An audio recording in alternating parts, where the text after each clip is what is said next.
तो क्या हो जब किसी केस में आपको 16 से 20 साल तक का इंतज़ार करना पड़े। क्या जो केस है उसका फैसला सुनने के लिए आपको 16 से 20 साल तक का इंतज़ार करना पड़े, या फिर जो कोई केस है उसका जो जजमेंट लिखने में बहुत ज़्यादा टाइम लग जाए। तो मेरे लास्ट जो वीडियो थी डिस्ट्रिक्ट कोर्ट वाली, तो उसमें दो से ज़्यादा कमेंट ऐसे आए थे, पर मैंने दो कमेंट ऐसे पिक करे हैं, तो उसको मैं स्क्रीन पर लगा दूंगा, आप लोग पढ़ लीजिएगा। तो आज का जो वीडियो है वो इसी बात से रिलेटेड होने वाला है कि जब भी कोई केस अगर कोर्ट तक जाता है तो उसका जजमेंट आने में इतना लंबा टाइम क्यों लग जाता है। तो इसी बारे में हम जानेंगे। और जो पीआईएल की सबसे पहले शुरुआत करी थी हुसैन रजा खातून, हुसैन राना खातून, कुछ इस टाइप से उनका नाम है, तो उन्होंने सबसे पहले पीआईएल लगाने की शुरुआत करी थी। तो इसके बारे में भी थोड़ा बहुत हम समझेंगे। क्या फास्ट ट्रैक कोर्ट भारतीय न्याय प्रणाली को बदल सकता है, तो इस बारे में भी हम आगे जो वीडियो चलेगी उसके बारे में जानेंगे। तो अब मैं आप लोगों के साथ पूरा पॉडकास्ट सुनता हूँ, जिसमें कि हमको ये जो सारे क्वेश्चन हैं उन सारे सवालों के जवाब मिलने वाले हैं। जरा एक पल के लिए कल्पना कीजिए कि कोई इंसान चिलचिलाती धूप में एक बस स्टॉप पर खड़ा है। बहुत ही आम सी बात लगती है तो। हाँ, लेकिन सोचिए, 1 घंटा बीतता है, फिर एक पूरा दिन, फिर 1 साल निकल जाता है। अच्छा, 1 साल एक ही जगह पर? बिल्कुल। और आप जरा सोचिए कि वो इंसान उसी बस स्टॉप पर लगातार, मतलब बिना कहीं गए 20 साल तक इंतजार करता रहे, यहाँ तक कि इंतजार करते करते वहीं दम तोड़ दे। बाप रे, ये तो मतलब ये किसी डरावनी कहानी जैसा लगता है ना? लेकिन जो लोग इस चर्चा को सुन रहे हैं उन्हें मैं बता दूं कि ये कोई काल्पनिक कहानी नहीं है। ये उत्तर प्रदेश के एक छोटे से गांव के किसान राम प्रसाद की असल जिंदगी का सच है। बिल्कुल। बस फर्क सिर्फ इतना है कि राम प्रसाद किसी बस का इंतजार नहीं कर रहे थे, वे एक जज के फैसले का इंतजार कर रहे थे। सही कहा आपने। तो आज की इस गहन चर्चा में हम फाइलों की धूल और उन मोटी मोटी कानूनी किताबों से बाहर निकलने वाले हैं, जो कि बहुत जरूरी है। बिल्कुल। आज हम न्यायिक देरी यानी न्याय मिलने में लगने वाले उस बहुत ही लंबे वक्त की जमीनी हकीकत को समझने वाले हैं, जो सच में मतलब एक इंसान को अंदर से पूरी तरह तोड़ देती है। और मैं यहाँ जोड़ना चाहूंगा कि ये एक ऐसा विषय है जो हमारे समाज की नींव से जुड़ा है। आज हमारे स्रोतों के विश्लेषण का उद्देश्य मतलब किसी राजनीतिक विचारधारा या किसी खास पक्ष का समर्थन करना बिल्कुल नहीं है। हाँ, हम एकदम निष्पक्ष रहने वाले हैं। बिल्कुल। हम जो रिसर्च और आर्टिकल्स आज देख रहे हैं उनके जरिए हमारा काम सिर्फ इस व्यवस्था की खामियों को समझना है। हम ये देखेंगे कि इसके काम करने के तरीके क्या हैं और उन कारणों को निष्पक्ष रूप से समझेंगे जो दशकों से इस सिस्टम को इतना धीमा बनाए हुए हैं। सही बात है। हम ये भी देखेंगे कि जब ये ढांचा लड़खड़ाता है ना, तो एक आम इंसान की जिंदगी पर इसका क्या असर पड़ता है। और आज हमारे सामने जो नोट्स हैं, मतलब उनमें सिर्फ रूखे सरकारी आंकड़े नहीं भरे हैं।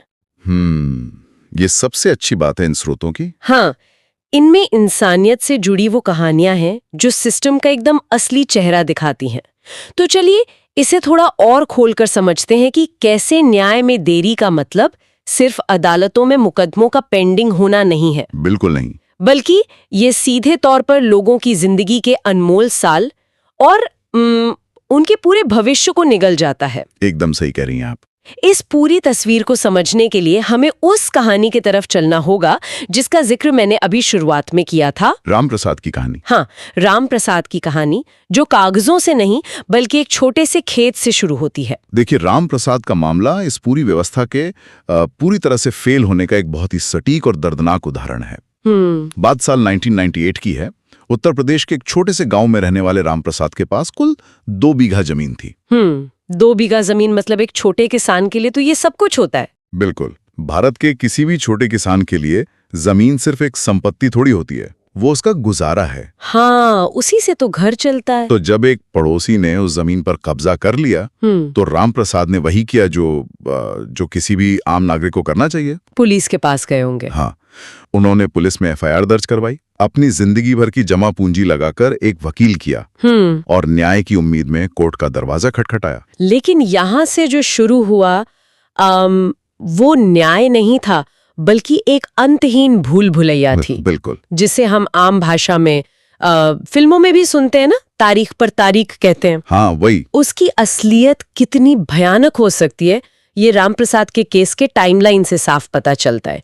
1998 में केस शुरू हुआ, फिर कोर्ट की तारीखें आने लगीं, 2001 आ गया, फिर 2005 आया, हाँ, फिर 2010, और ऐसे ही कैलेंडर बदलते बदलते 2018 आ गया। बाप रे, पूरे 20 साल। पूरे 20 साल। मतलब सोचिए, कोई इंसान अपनी जिंदगी के 2 दशक सिर्फ इस आस में गुजार देता है कि व्यवस्था उसकी बात सुनेगी। और अंत में क्या हुआ? अंत में 2018 में रामप्रसाद की मौत हो गई। बहुत ही दुखद। और वो केस वो पेंडिंग ही रहा। तो मेरा सवाल ये है कि एक जमीन के छोटे से टुकड़े का विवाद सुलझाने में 20 साल कैसे लग सकते हैं? आखिर इस देरी के पीछे का मैकेनिज्म क्या है? यहाँ जो बात सबसे दिलचस्प है वो ये है कि ये जो देरी है ना, ये अचानक नहीं होती। अच्छा, तो कैसे होती है? ये सिस्टम की बनावट में ही छुपी होती है। देखिए, कानूनी प्रक्रिया में देरी के कई तकनीकी कारण होते हैं। सबसे बड़ा कारण है स्थगन, या जिसे कानूनी भाषा में एडजर्नमेंट कहते हैं। यानी तारीख आगे बढ़ा देना। बिल्कुल। कई बार वकील कोर्ट में पेश नहीं होते, कभी जज छुट्टी पर होते हैं। अच्छा। या फिर विपक्षी वकील जानबूझकर केस को लंबा खींचने के लिए छोटी छोटी तकनीकी आपत्तियां उठाते रहते हैं, ताकि सामने वाला थक जाए। एकदम सही। ताकि सामने वाला व्यक्ति थक कर, टूट कर हार मान ले। इसके अलावा भारत में जजों और मुकदमों का अनुपात बहुत ही ज्यादा असंतुलित है। मतलब जजों की कमी है। बहुत ज्यादा। एक जज के पास हर दिन सुनने के लिए 100 से ज्यादा मामले होते हैं। बाप रे, 100 मामले एक दिन में? हाँ, तो ऐसे में हर केस को पर्याप्त समय मिल ही नहीं पाता। 19वीं सदी के ब्रिटिश प्रधानमंत्री विलियम ग्लैडस्टोन ने एक बहुत गहरी बात कही थी। क्या बात थी वो? उन्होंने कहा था, justice delayed is justice denied. यानी न्याय में देरी का मतलब है न्याय न मिलना। बिल्कुल। तथ्य भी यही बताते हैं कि अगर फैसला इंसान के जिंदा रहते ना आए तो वो फैसला किसी काम का नहीं है। सही बात है। रामप्रसाद के मामले में सिस्टम इसलिए फेल नहीं हुआ कि उसने कोई गलत फैसला दिया, बल्कि इसलिए फेल हुआ क्योंकि उसने फैसला देने में इतनी देर कर दी कि न्याय पाने वाला इंसानी दुनिया में नहीं बचा। बिल्कुल सही कहा आपने। न्याय कोई अंतिम प्रोडक्ट नहीं है जो अचानक एक दिन जज के हथौड़े के साथ बस मिल जाता है। हाँ, यह एक पूरी प्रक्रिया है, और अगर वो प्रक्रिया तय समय पर पूरी नहीं होती है ना, तो वो अपने आप में एक प्रताड़ना बन जाती है। ये सच में बहुत डरावना है ना? और देखिए, रामप्रसाद तो फिर भी एक आजाद इंसान थे, जो बाहर खुली हवा में अपने कोर्ट की तारीखों का इंतजार कर रहे थे। सही कह रही हैं। लेकिन जरा उन लोगों के बारे में सोचिए जो इस इंतजार को जेल की 4 दीवारी के अंदर काट रहे हो। ये तो और भी भयानक स्थिति है। बिल्कुल। क्या हो अगर कोई व्यक्ति अदालत के फैसले के इंतजार में सलाखों के पीछे बंद हो और वहीं उसकी जिंदगी के साल बीत रहे हों। ये पहलू हमें आज की इस चर्चा के सबसे चौंकाने वाले हिस्से की तरफ ले जाता है। रामप्रसाद की कहानी तो एक दीवानी यानी सिविल मामले की थी। हाँ, जमीन का विवाद था। लेकिन जब हम आपराधिक या क्रिमिनल न्याय प्रणाली के पन्नों को पलटते हैं ना, तो देरी के नतीजे और भी भयानक हो जाते हैं। और यहाँ पर बात सच में बहुत दिलचस्प हो जाती है और दिल दहला देने वाली भी। बिल्कुल। हमारे पास जो ऐतिहासिक डेटा है स्रोत में, वो हमें 1979 में ले जाता है। कुलदीप नायर की रिपोर्ट। हाँ, पत्रकार कुलदीप नायर ने उस समय बिहार की जेलों का एक बहुत ही विस्तृत दौरा किया था। सही। और उनकी रिपोर्ट ने जो खुलासा किया, उसने पूरी भारतीय न्याय प्रणाली की नींद उड़ा दी थी। ऐसा क्या था उस रिपोर्ट में? उन्होंने पाया कि जेलों में हजारों ऐसे लोग बंद थे जिन्हें कानूनी भाषा में अंडर ट्रायल कहा जाता है। देखिए, ये जो शब्द है ना, अंडर ट्रायल, इसे समझना बहुत जरूरी है हमारे सुनने वालों के लिए। हाँ, आप समझाइए सर। ये वो लोग होते हैं जिन पर कोई आरोप लगा है, पुलिस ने उन्हें गिरफ्तार भी कर लिया है, लेकिन कोर्ट में उनका ट्रायल या मुकदमा अभी पूरा नहीं हुआ है। पर अदालत ने उन्हें दोषी नहीं माना है अभी। बिल्कुल नहीं। भारतीय कानून का एक बहुत ही बुनियादी सिद्धांत है, इनोसेंस अंटिल प्रूवन गिल्टी। यानी जब तक अपराध साबित ना हो तब तक व्यक्ति निर्दोष है। एकदम सही। यानी कानून की नजरों में ये जो अंडर ट्रायल कैदी थे, ये निर्दोष थे क्योंकि कोर्ट ने उन्हें अभी कोई सजा नहीं सुनाई थी। फिर भी वे सालों से जेल में सड़ रहे थे। और रिपोर्ट से जो सबसे बड़ी विडंबना सामने आई वो ये थी कि इनमें से कई लोग सिर्फ इसलिए जेल में बंद थे क्योंकि उनके पास जमानत के लिए 100 या 200 रुपए नहीं थे। बाप रे, सिर्फ 100-200 रुपए? हाँ। जरा सोचिए, महज 100 या 200 रुपए की जमानत राशि या बेल बॉन्ड ना दे पाने के कारण उनकी जिंदगी जेल में कट रही थी। ये तो सिस्टम का पूरी तरह से फेल होना है। बिल्कुल। और इन्हीं कैदियों की भीड़ में एक नाम बहुत प्रमुखता से सामने आया, हुसैन आरा खातून। उन पर एक बहुत ही मामूली सा आरोप था। अच्छा, लेकिन क्योंकि उनका ट्रायल कभी शुरू ही नहीं हुआ, उन्होंने बिना किसी दोष सिद्धि के जेल में उससे भी ज्यादा वक्त गुजार दिया जितना वक्त उन्हें उम्र अपराध साबित होने पर अधिकतम सजा के रूप में मिलता। मतलब सजा से ज्यादा तो इंतजार में काट लिया। हाँ, मुझे ये बात बहुत परेशान करती है। मतलब क्या उस दौर में हमारी व्यवस्था ने गरीबी को ही एक अपराध मान लिया था? बहुत बड़ा सवाल है। क्या गरीब होना ही सबसे बड़ा गुनाह बन गया था, जिसकी सजा बिना ट्रायल के दी जा रही थी? देखिए, अगर हम इसे एक बड़ी तस्वीर से जोड़ें तो बात सिर्फ गरीबी की नहीं थी। तो फिर किस चीज की थी? बात उस पूरे कानूनी ढांचे की थी जो गरीबों के लिए बना ही नहीं था। मतलब जमानत या बेल का जो सिस्टम होता है ना, उसमें अक्सर एक श्योरिटी या गारंटी की जरूरत होती है। कोर्ट कहता है कि आप इतने रुपए का बॉन्ड भरिए या किसी ऐसे व्यक्ति को लाइए जो आपकी गारंटी ले सके। अच्छा, जो जिम्मेदारी ले। बिल्कुल। अब जो इंसान सड़क पे रहता है, जिसके पास खाने को 2 वक्त की रोटी नहीं है, वो 200 रुपए का बॉन्ड कहाँ से लाएगा? सही बात है। उसकी गारंटी कौन लेगा? कोई नहीं। सिस्टम ने लोगों को पूरी तरह से भुला दिया था। लेकिन जब ये रिपोर्ट सामने आई तो एक ऐसा ऐतिहासिक बदलाव शुरू हुआ जिसने पूरे देश का कानूनी परिदृश्य ही बदल कर रख दिया। वो कैसे? एक वकील थी, पुष्पा कपिला हिंगोरानी। अच्छा। उन्होंने इन हजारों अंडर ट्रायल कैदियों की तरफ से सीधे सुप्रीम कोर्ट में एक याचिका दायर कर दी। और यहीं से कानूनी इतिहास में एक बहुत बड़ा मोड़ आया। बिल्कुल। जहां तक मैं समझ पा रही हूँ, पहले तो ऐसा होता था कि सिर्फ वही इंसान कोर्ट जा सकता था जिसके साथ अन्याय हुआ हो, है ना? एकदम सही दिशा में सोच रहे हैं आप। उस पुराने नियम को कानूनी भाषा में लोकस स्टैंडाई कहा जाता था। लोकस स्टैंडाई, इसका क्या मतलब है? इसका मतलब था कि अगर आपके अधिकारों का हनन हुआ है तो आपको खुद अदालत आना होगा, कोई और आपकी तरफ से नहीं आ सकता। अच्छा। लेकिन जरा सोचिए, जो इंसान सालों से जेल की कालकोठरी में बंद है, जिसके पास वकील करने के पैसे नहीं हैं, वो इंसान सुप्रीम कोर्ट कैसे पहुंचेगा? वो तो बाहर ही नहीं आ सकता। बिल्कुल। तो पुष्पा कपिला हिंगोरानी ने इसी दीवार को तोड़ा। सुप्रीम कोर्ट ने इस मामले को स्वीकार किया और यहीं से भारत में PIL यानी जनहित याचिका का जन्म हुआ। PIL मतलब पब्लिक इंटरेस्ट लिटिगेशन। हाँ, PIL ने ये तय किया कि अगर किसी कमजोर, गरीब या हाशिए पर खड़े व्यक्ति के अधिकारों का हनन हो रहा है तो कोई भी जागरूक नागरिक, संस्था या वकील उसकी तरफ से कोर्ट का दरवाजा खटखटा सकता है। ये तो सिस्टम को पूरी तरह से पलट देने वाला कदम था। बिल्कुल। और इस केस का नतीजा क्या निकला फिर? अदालत ने क्या कहा? सुप्रीम कोर्ट ने इस मामले में एक बहुत ही ऐतिहासिक फैसला सुनाया। कोर्ट ने स्पष्ट किया कि भारतीय संविधान के आर्टिकल 21 के तहत जो हर नागरिक को जीवन और स्वतंत्रता का मौलिक अधिकार देता है, हाँ, राइट टू लाइफ, उसी में त्वरित न्याय या स्पीडी ट्रायल भी शामिल है। अच्छा, मतलब जल्दी न्याय पाना भी एक मौलिक अधिकार है। बिल्कुल। अदालत ने साफ कहा कि सरकार ये बहाना नहीं बना सकती कि अदालतों में जजों की कमी है या उनके पास संसाधन नहीं है। समय पर न्याय देना सरकार की संवैधानिक जिम्मेदारी है।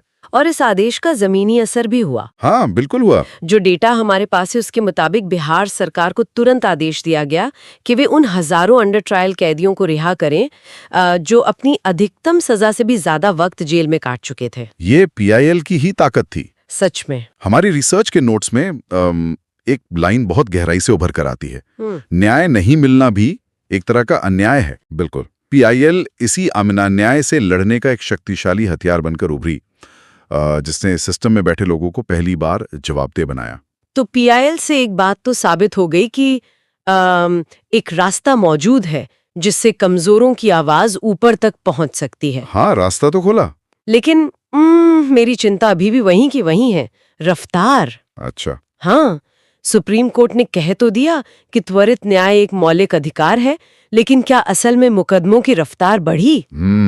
रामप्रसाद के केस को ही देख लीजिए, वो तो 2018 तक चला। सही करिए। तो क्या हमारे पास आज के समय में ऐसा कोई उदाहरण है जहां सिस्टम ने सच में अपनी पूरी ताकत से काम किया हो और एकदम समय पर न्याय दिया हो?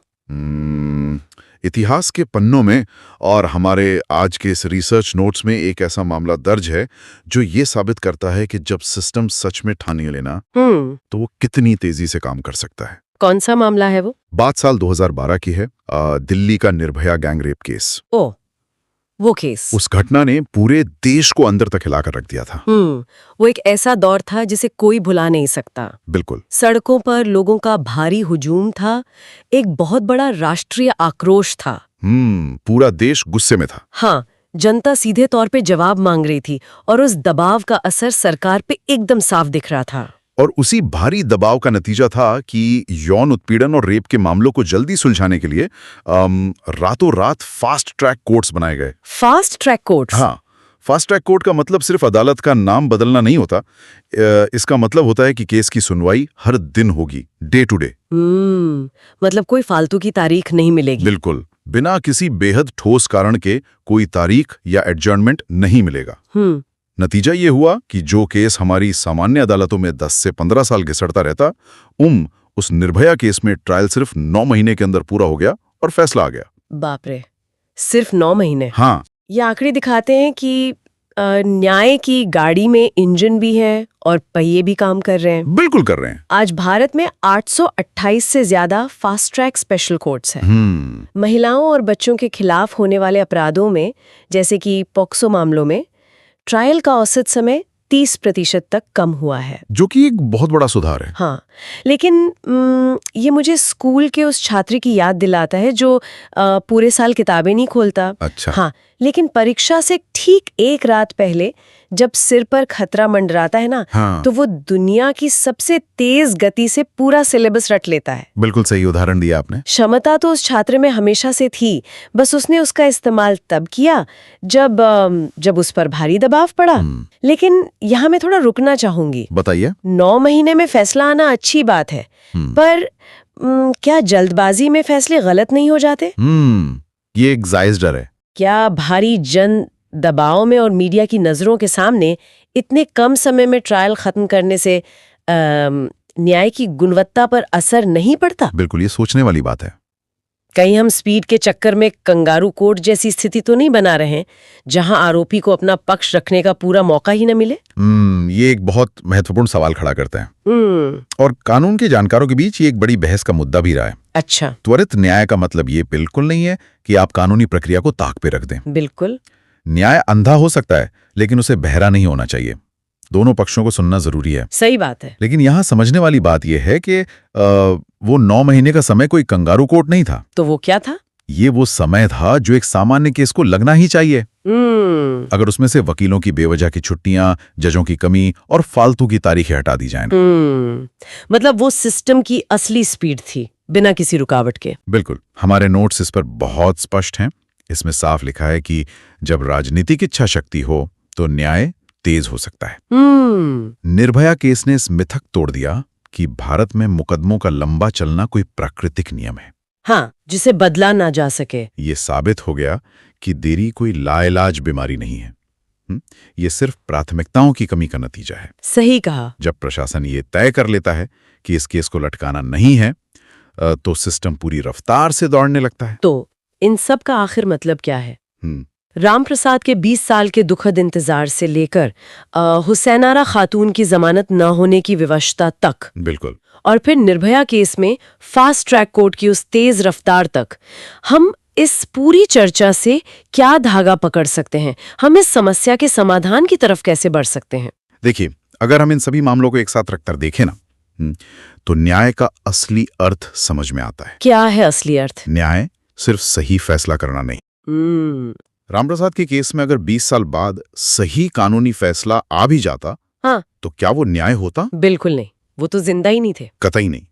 असली न्याय का अर्थ है सही वक्त पर सही फैसला। सही वक्त पर सही फैसला, बिल्कुल। और अगर समाधान की बात करें, तो जो रिसर्च हमने देखी है वो बहुत ही व्यावहारिक कदम सुझाती है। जैसे कि? सबसे पहली और बुनियादी जरूरत है इंफ्रास्ट्रक्चर। भारत में प्रति 10 लाख लोगों पर जजों की संख्या विकसित देशों के मुकाबले बहुत ही ज्यादा कम है। हाँ, ये तो हमने शुरू में भी डिस्कस किया था। तो ज्यादा अदालतें और ज्यादा जजों की नियुक्ति के बिना इस भारी बोझ को कम किया ही नहीं जा सकता। और इसके अलावा जवाबदेही भी बहुत जरूरी है। बिल्कुल, अकाउंटेबिलिटी। हाँ, अदालतों में ये जो तारीखें मांगने की संस्कृति बन गई है ना, उस पर लगाम लगानी होगी। सही कह रही हैं। अगर कोई वकील बिना किसी ठोस कारण के केस को लटकाने की कोशिश करता है तो उस पे भारी जुर्माना लगना चाहिए। ये कोई खेल नहीं है, इसमें लोगों की जिंदगी दांव पर लगी होती है। मैं आपकी इस बात से पूरी तरह सहमत हूँ और इसके साथ ही दो बहुत ही आधुनिक समाधानों पर भी काफी जोर दिया जा रहा है। वो क्या है? मध्यस्थता या मीडिएशन, और दूसरा है तकनीक यानी टेक्नोलॉजी। मध्यस्थता कैसे काम करती है? मध्यस्थता का मतलब है कि हर छोटे विवाद को, जैसे दो पड़ोसियों के बीच की लड़ाई या परिवार के झगड़े, उन्हें सीधे कोर्टरूम में लड़ने के बजाय बाहर एक न्यूट्रल मीडिएटर या मध्यस्थ के सामने बातचीत से सुलझाया जाए। अच्छा, मतलब कोर्ट जाने से पहले ही मामला सुलझा लें। बिल्कुल, यह कोर्ट के उस सिस्टम से अलग है जहां एक की जीत और दूसरे की हार होती है। मध्यस्थता में दोनों पक्षों की सहमति से बीच का रास्ता निकाला जाता है, जिससे सालों का समय और लाखों रुपए दोनों बचते हैं। और अगर तकनीक की बात करें तो कोरोना महामारी ने हमें दिखा दिया है कि वर्चुअल हियरिंग पूरी तरह से संभव है। बिल्कुल, इंटरनेट के जरिए कोर्ट लगना। हाँ, तकनीक के सही इस्तेमाल से गवाहों को अदालत तक सफर करके आने की जरूरत नहीं है। कागजी काम पूरी तरह से डिजिटल हो सकता है और तारीखों का मैनेजमेंट कंप्यूटर के जरिए कहीं ज्यादा बेहतर तरीके से हो सकता है। सही कह रही हैं। ये सिर्फ कागजी बदलाव नहीं है, अगर ये जमीन पर उतर जाए ना तो किसी और राम प्रसाद को अपनी जमीन के लिए अपनी जान नहीं गंवानी पड़ेगी। बिल्कुल नहीं गंवानी पड़ेगी। किसी और हुसैन आरा को महज 100 रुपए के लिए जेल में नहीं सड़ना पड़ेगा। मुझे लगता है कि सबसे बड़ा बदलाव तो हमारी सोच में आना चाहिए। न्याय सिर्फ उनका हक नहीं है जो महंगे वकील की फीस दे सकते हैं। न्याय इस देश के हर आम इंसान का बुनियादी अधिकार है। तथ्यों का विश्लेषण भी बिल्कुल यही कहता है। आज हमने जिन विषयों पर चर्चा की उनसे जो मुख्य निष्कर्ष निकलते हैं वो बहुत ही साफ हैं।